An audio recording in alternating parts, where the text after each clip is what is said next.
Oh, just ReZero's back after 4 years, and they decide to drop a 90-minute premiere episode.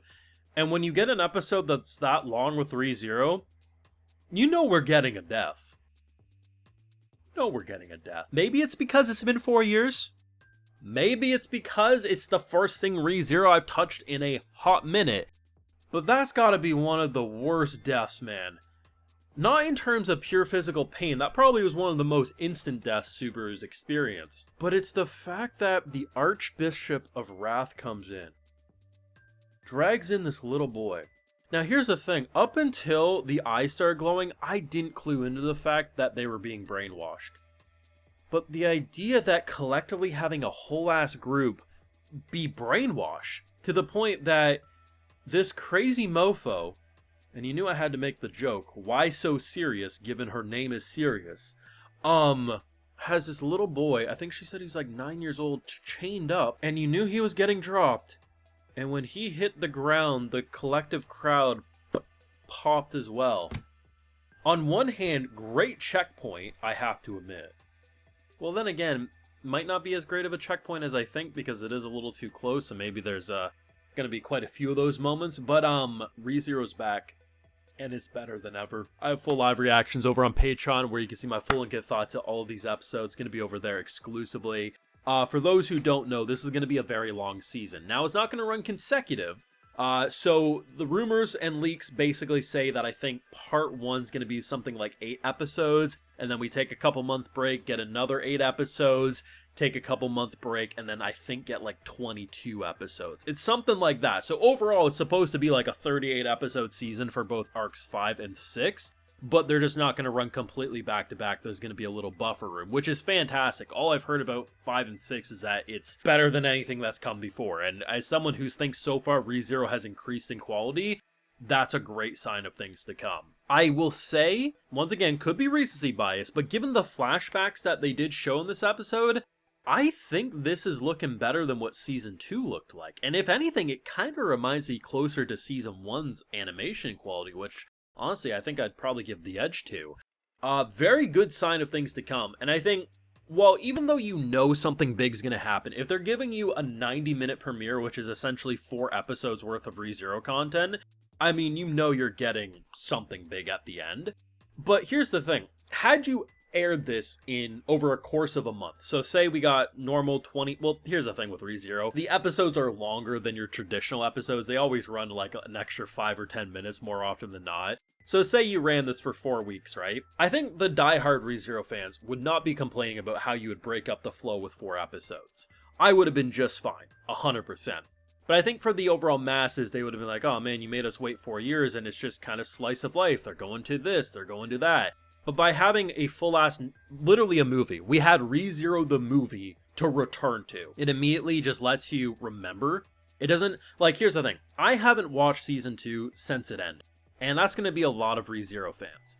But I didn't feel lost. I felt like because of just being able to consume a movie worth length of content, I was able to just get caught up to speed, remember the characters, remember the bickering, remember why, Subaru hates Julius so much, even though I think Julius is actually kind of a good guy at this point. So, I think he needs to chill a bit. It's just like, there was so many good moments that because it was an overall just long-ass movie, all things considered, the stuff with Reinhard and his grandpa, and his dad, Garf reuniting with his mom. I thought that was going to be the big thing of the episode, because Garf apparently reunites with his mom, and then they just don't show us what happened afterwards. I was expecting Garf was dead. I was expecting some crazy shit with that. And then when the Archbishop stuff comes in, oh boy.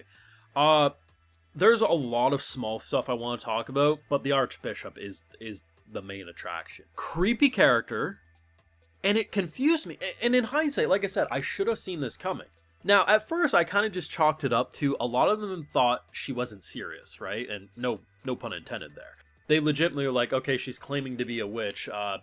That's got to be a joke. Now, for Subaru, the rest of the crowd, okay, just taking it as a joke. Subaru is a little sus. I was like, what the fuck? I was like, okay. But I truly was like, he started off the conversation with, I got 4 girls waiting for me. Can we wrap this up quick? I didn't know why, but I thought Subaru was just not having it. I was like, okay, whatever. I guess that's how it's gonna be. When she drags the kid out, Now, sure, they're way up on top of a building. It's entirely possible you don't realize that the chain that's wrapped around this poor kid literally has spikes on it. You probably don't see the blood coming from his mouth. Sure, I'm sure eyesight in this world isn't really what it's all cracked up to be. I don't think they got, the greatest of optometrists. But it's the way she talks.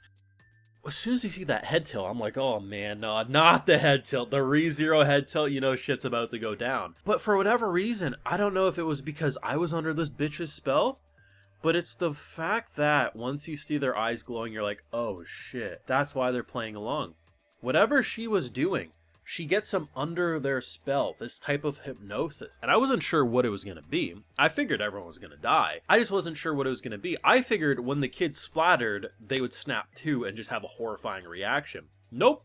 Whatever she did, now, there's going to be some ReZero purists out there that are going to say, actually, it's not quite like that. At the end of the day, it acts like a voodoo doll situation. The kid heads pops, and everyone in the crowd's head popped. And it's horrifying. Quite literally, you can't say for many isekai that they'll return for a third season by having an 8-year-old kid's head splatter from a 100-foot drop, and a crowd of maybe 100 people explode in harmony with him.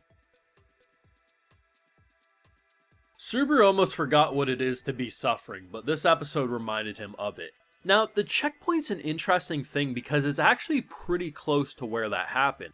So on one hand, he didn't lose a lot of progress, which is nice, but on the flip side, how many times, because it's so close to this moment, is he gonna head pop, or collectively they're gonna head pop? Because how does he stop that from occurring? Does he have to rush to find I don't know. It ain't looking good is all I'm saying. Now, the two other big moments that I quite enjoyed was, of course, the Reinhardt stuff. That was very interesting. When they revealed that this was his grandpa, I didn't really have a shocked reaction. I just kind of was like, yeah, that makes sense. Dude's always been a badass. Just kind of makes sense that, like, the strongest character, or one of the strongest characters in ReZero, just happens to be the grandson of this badass mofo. Very interesting dynamic, and I really liked what they did with the overall backstory, especially with the whole idea that, well, basically, I set my path on revenge for so long, and now I don't know how to talk to this guy. There's a few regrets I have in my life, and, kind of destroying my relationship with my grandson is one of them. And Subaru, being the therapist that he is, just casually is like, oh, hey, just go tell him about the story. And then, like, the fact that they had, like, this really cute bonding sequence where basically, he asks him how to cook the food. Very sweet. His dad, though, Reinhardt's dad, one of my favorite voice actors in anime, and given to one of the biggest douchebags ever. Oh, that's going to be some family drama I'm excited to see more of. Though Priscilla was an interesting one. Prissy Pants decided to actually enjoy the bard. Of all the characters who said no to her, she was the one who collectively was like, everything in this world belongs to me, but I don't have to have everything by my side. Interesting stuff. The bard, though, was hilarious. She's the type of character who I could see the anime community being split on, but you can't deny something. This is my second favorite part. Subaru ain't beating the allegations. This girl literally started singing a song about waiting until you grow up, and Subaru joined in, and then eventually it got to the point where she was like, hey, the little girl owner. I was like, oh my god. Subaru wasn't beating the allegations, and there's no way he's beating the allegations. That's all I'm saying. And then, of course, the Garf stuff was very good. It's got to be an interesting sight when you apparently reunite with your long-lost mother and she has 2 kids that she didn't abandon. I don't know where they're going with that, but it ain't gonna be pretty. That's all I'm expecting. Just a fantastic premiere. There's so many little moments. There's some big-ass moments. The production's on point. The VAs haven't lost their touch. Honestly, the Beatrice relationship is pretty cute at this point. It's really funny seeing her get embarrassed and, flustered because Amelia gets more attention than she does.